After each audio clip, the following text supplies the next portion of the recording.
However, immediately after joining the Anwar Taimur ministry, Saikia fell seriously ill.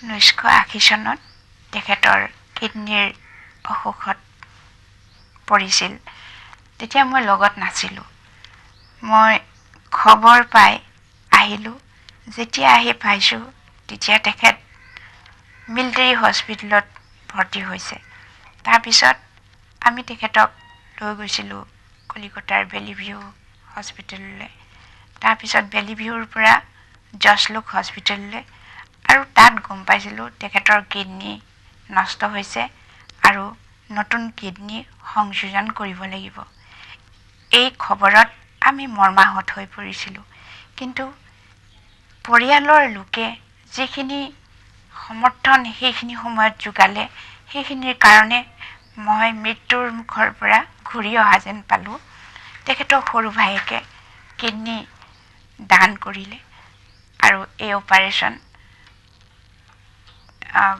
আমেৰিকাৰ বিৰঘাম and women's হস্পিটেলত কৰা হ'ল তাৰ পিছত তেখেতে এটা নতুন জীৱন পোৱাৰ দৰে আকৌ ৰাইজৰ কামত মনোনিৱেশ কৰিলে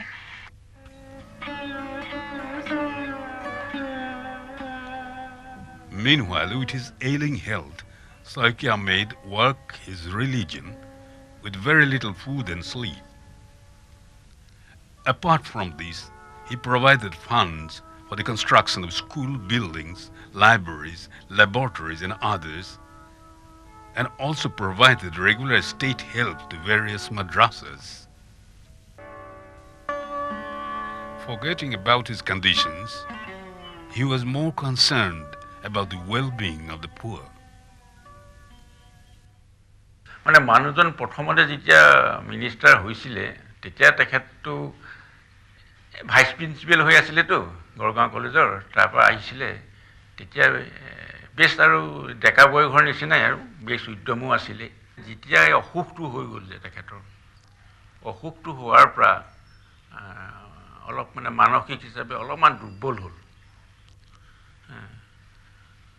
সেই তেনেকুৱা অৱস্থাটো অৱশ্যে আমি তেখেতক মানে মানাই কৰোঁ যে ছাৰ আপুনি ইমান কষ্ট কিয় কৰিব লাগে এতিয়াতো আপুনি আৰু আগৰ নিচিনা হৈ থকা নাই এটা ফৰেন পাৰ্ট লৈ আপুনি মানে লৈছে গতিকে এটা মানে নিয়মলৈ আহিবলৈ চেষ্টা কৰক ৰাতি 10টাই হওক 11টাই হওক যে 12টাই হওক আপুনি ইমান সময় পিছত আৰু মানুহ লগ পোৱাটো বন্ধ কৰি দিয়ক মানে আমি বাইদেউকো কওঁ যে বাইদেউ আপুনি কওক ছাৰক যে তেখেতে আগৰ নিচিনাকৈ এনেকৈ কাম কৰিব নালাগে এতিয়া এটা ৰেষ্ট্ৰিকশ্যন এটা হোৱাব লাগে কিন্তু নোৱাৰিলে আচলতে বাইদেউ নোৱাৰিলে কথা নুশুনে তেখেতে মানে হ'ব কৰিম কিন্তু সেই অভ্যাসটো জনতা ভৱনত কেতিয়াবা ৰাতি 12টা বাজি যায় কেতিয়াবা 1টাও বাজি যায় It was a time when the story of Assam's political front witnessed the depth of the sea of uncertainty.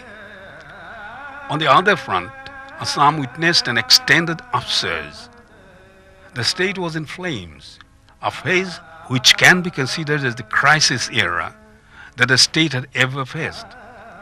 An agitation to drive out the illegal immigrants from nearby Bangladesh brought the people of Assam into the streets, and thus followed the years of turbulence and tragedy. Series of protests, intervention of police and paramilitary forces, deadlock with the center pushed Assam into a quandary. Blackout, bloodshed, bans, and eroding trust and faith established the social, economical, and political order of the valley. Every establishment suffered huge losses, and development processes came to a grinding halt. Disorder ruled the lifeline of the masses, but solution and peace was nowhere in sight. Under these adverse situations, assembly elections were to be held. The agitators were dead against the election and appealed to the people to boycott the polls. But determined Hiteswar Saikia knew where he should take the weary people to show the light of peace. It was a time when Assam, by all standards, was in a total mess. Villages were burnt down, with the resultant swarms of destitute men, women, and children. Sounds of bomb blasts continued shattering the silence of the midnight. The entire orgy of violence took a toll of more than 3,000 lives, and several thousands lost whatever property they had possessed. Lakhs of people were uprooted. Finally, Congress came to power. It was 27 February 1983. A low-key swearing-in ceremony was held at Raj Bhavan on the hilltop of Guwahati. Though the affair was secretly organized, entire Guwahati went into pitch darkness as the agitators came to know about the ceremony. And when the newly inducted ministers entered Dispur capital complex, it was darkness all around to greet them.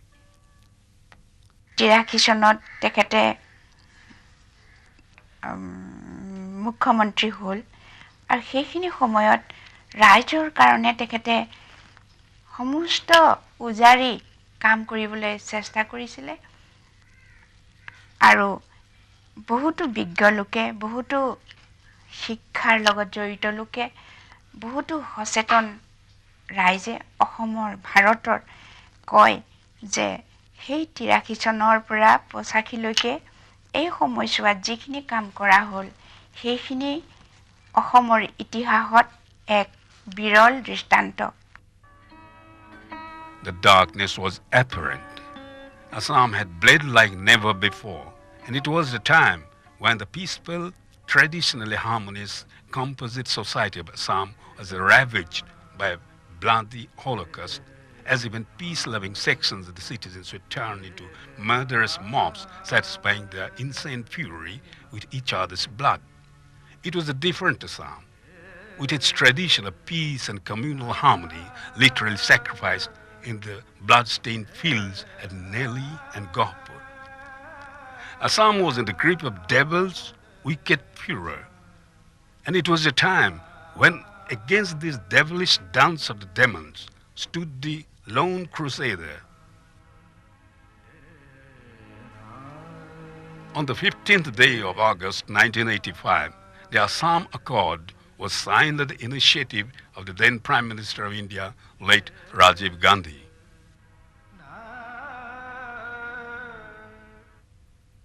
The most significant things that happened during his tenure, 83 to 85, was signing of the historical Assam Accord.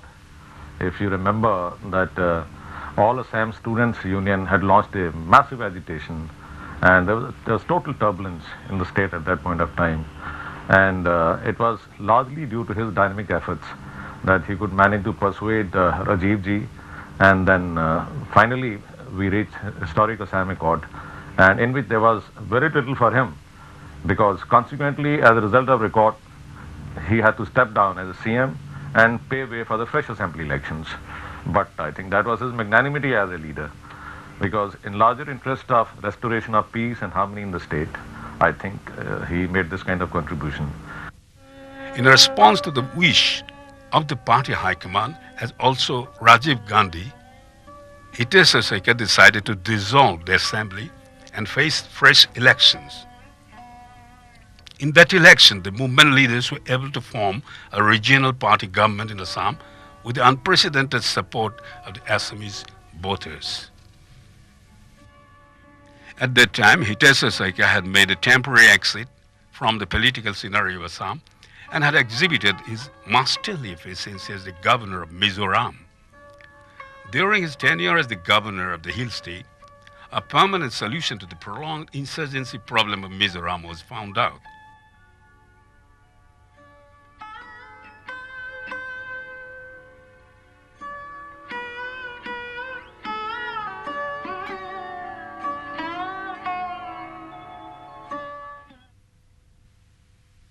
When he came to Mizoram as the Lieutenant Governor, I was Deputy Commissioner Lumle District. I found him a very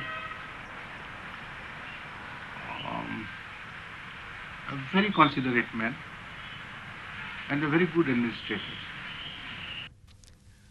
During his stay at the hill state, quite surprisingly, the Raj Bhavan became a public place with Saikia giving patient hearing to the problem of the hill people. and his dynamism and kindness transversed amidst the hills, bringing smiles to the faces of the underprivileged locals. The Saikia instantly became a trusted administrator for the people of Mizoram.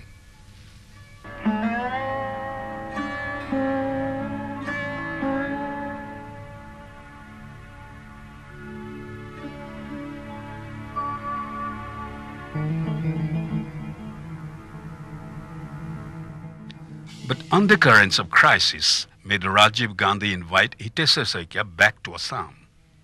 Saikia immediately took over as State Congress President and started working for the party and the state.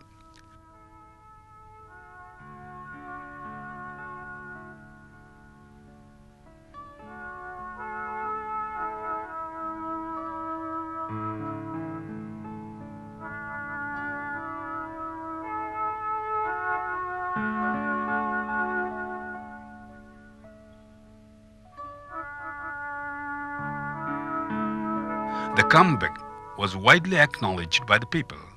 A hope for peace flickers in the horizon in the state, which was torn apart by secessionist activities.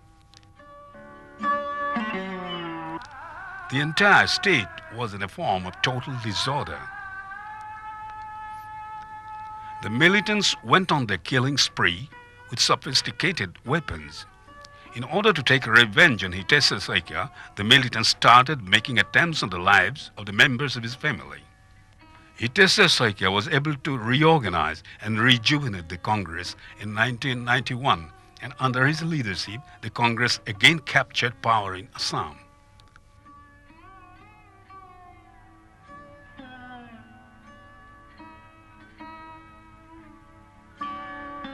But due to quirk of destiny, the auspicious moment proved inauspicious, because Alpha struck a deadly blow to the new government by abducting 14 officials from different parts of Assam in a swift and planned operation, leaving the state police in days. The militants killed Hiteswar Saikia, the beloved brother of Hiteswar Saikia. The militants, with a view to demoralize Hiteswar Saikia, did this. But Saikia never got scared and faced the situation bravely after coming back to dangerously disturbed Assam, which was devastated by the death dance of the militants. Faced by the challenge, Chief Minister Hiteswar Saikia remained unperturbed. He planned his future course of action very calmly. He was in his best of elements. He immediately got down to business and started deliberation with cross-section of individuals and organizations. Thus, the brilliant strategist Hiteswar Saikia brought a vertical division in Alpha, crippling the organization from which he never recovered. Within this, the Alpha that was standing like a huge rock to break began cracking, and Saikia very tactfully made the organization lose their ground and the public sympathy they were deriving.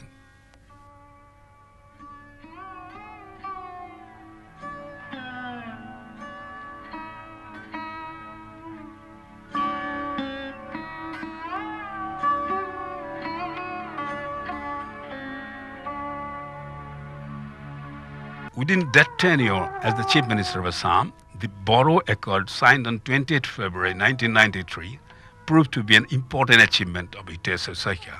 He was able to handle the problem, even if it was those who were at that time the movement, whether it was the Ulfa or the Bodo, even those had trusted him. And I remember when I visited, I think it was in '92, I visited Assam. He had this immense security around him. Him telling me that my biggest problem is this security. He didn't like to have this security. So he did say that this inhibits me.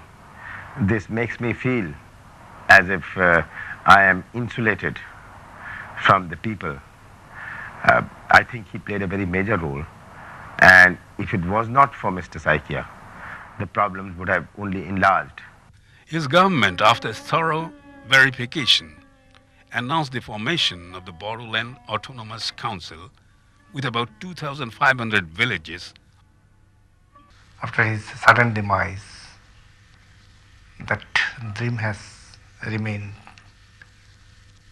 unfulfilled. And now that is taking a serious turn, and more violence took place, and this was wrongly handled.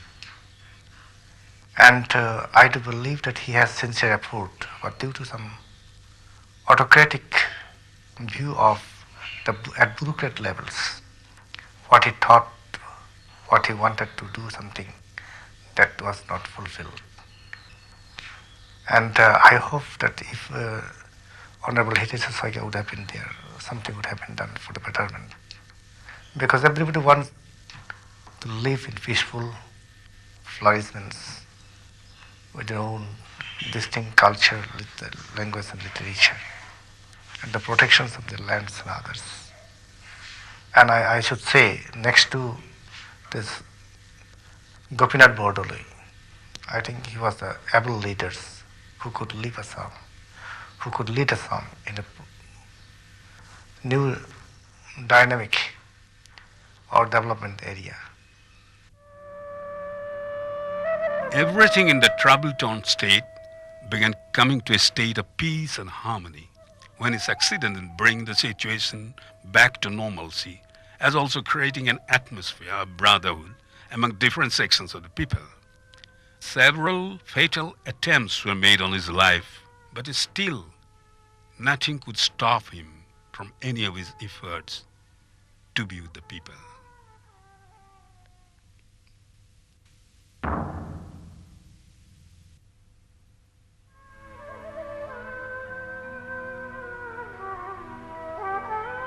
I've known many, many chief ministers. I don't think any one of them has taken so much trouble over, at least not with me. I've been to their states at their invitation, but they are all very formal.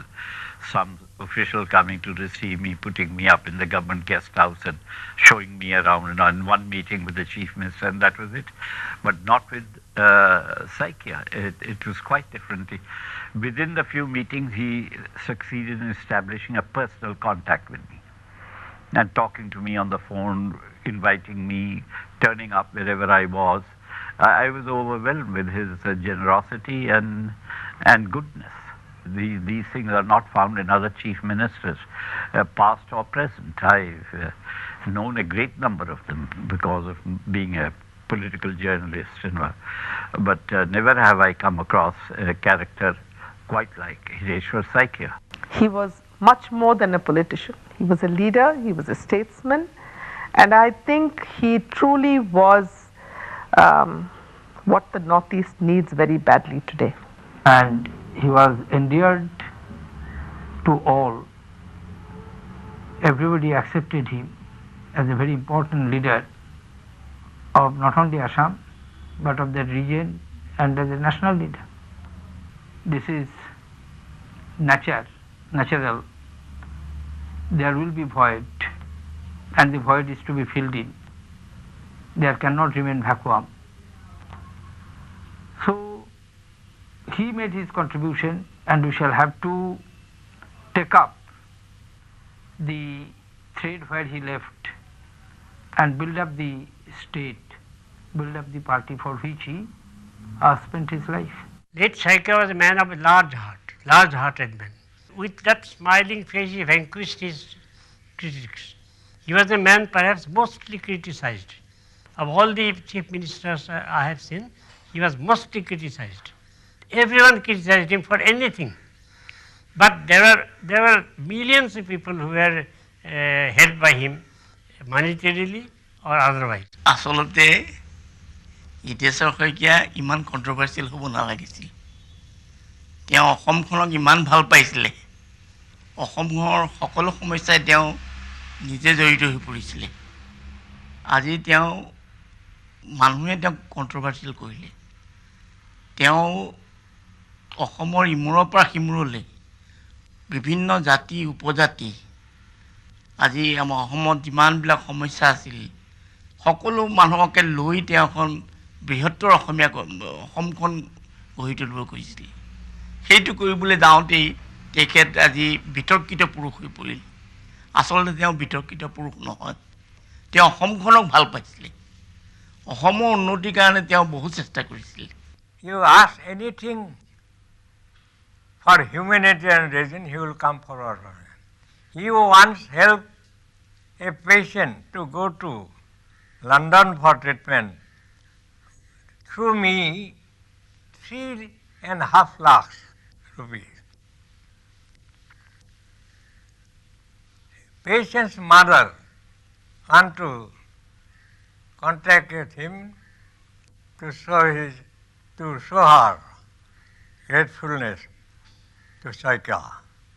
When I rang up to him and said, the patient's mother want to look, when I helped him, well, you helped him with 3.5 lakhs of rupees through me. It is just about 4 or 5 days they are going to London for treatment. I do not remember. This is strange. You have given 3.5 lakhs of rupees to a patient just before 4 days and you have forgotten this. Then he said, যিবোৰ কৰিলোঁ সেইবোৰ মনত ৰখা নাই যিবোৰ কৰা নাই সেইবোৰহে মনত আছে It is a great saying. I go down to his wishes. That was Hiteswar Saikia. সমালোচকসকলে আজীৱন তেখেতক কঠোৰ সমালোচনা কৰি গ'ল আনকি তেখেত যেতিয়া মৃত্যু শয্যাত পৰি আছিল তেখেতৰ জীৱনৰ সংকটাপন্ন সময়ৰ কথা জানিও সমালোচকসকলে যি ধৰণে কঠোৰ সমালোচনা কৰিলে সেই কথা ভাবি মোক সঁচাকৈ আচৰিত লাগে মানুহ ইমান নিৰ্দয় হ'ব পাৰে নেকি ইমানখিনি অভিযোগ লৈও ইমান অপবাদ মূৰত জাপি দিয়া সত্ত্বেও তেখেতে কিন্তু নিৰুদ্বেগভাৱে নিজৰ কৰ্তব্য কৰি গৈছিল আজি তেখেত নাই সেই সমালোচকসকলে কোৱা দেশদ্ৰোহী সমালোচকসকলে কোৱা বদন আজি নাই যদি তেওঁ দেশদ্ৰোহী আছিল যদি তেখেত সঁচাকৈ অসমীয়া জাতিৰ স্বাৰ্থৰ বিপৰীতে কাম কৰিছিল তেওঁতো আজি নাই যদি অসমৰ ভাল হ'ব লাগিছিল মোৰ প্ৰশ্ন এইটোৱে তেখেতে যদি সঁচাকৈয়ে দেশদ্ৰোহিতা কৰিছিল জাতিৰ বিৰুদ্ধে কাম কৰিছিল তেতিয়াহ'লে আজি তেখেতৰ অবিহনে সেই সমস্যাবোৰ নাইকিয়া হ'ব লাগিছিল কিন্তু সমস্যাটো আজি আঁতৰা নাই বৰং সমস্যা দিনে দিনে গাঢ়তৰ হৈ গৈছে তোমালৈ মোৰ ঈৰ্ষা হয় জীয়াই থকাৰ বাবেই যেন মোৰ সকলো আপত্তি সকলো বিপত্তি সকলো অশান্তি যন্ত্ৰণা মই বব লগাত পৰিছোঁ নিসংগতাই তোমাক আমনি নকৰে সেই যে তুমি ওলাই গলা সুগন্ধি ফুলৰ জাপৰ মাজত শুই আৰুতো নাহা ঘূৰি কেতিয়াও নাহা সেই যে বিদায় মহাপ্ৰয়াণৰ বিষণ্ণ বেলা কিমান কৰুণ কিমান গভীৰ অথচ সেয়াই সত্য পৰম সত্য তথাপিও মনে যে নামানে সেয়েহে বতাহত পাওঁ তোমাৰ দেহৰ সুৰভি মনৰ চকুৰে দেখা পাওঁ তোমাৰ বিশ্ববিজয়ী হাঁহি উমান পাওঁ দৰিদ্ৰজনৰ বুকুৰ মাজত সাঁচি ৰখা স্মৃতিৰ কুমলীয়া কোঁ সেয়েহে মোৰ দুচকুৰ সাগৰৰ ধাৰাৰে নিতৌ ধুৱাওঁ তোমাৰ দুখনি চৰণ যেনেদৰে দুবৰীৰ চৰণ ধুৱাই নিয়ৰৰ পবিত্ৰ কণাই তথাপিও তুমি যে শান্তিত আছা সেয়ে মোৰ অমূল্য প্ৰশান্তি তুমি যেন চিৰ শান্তিত থাকা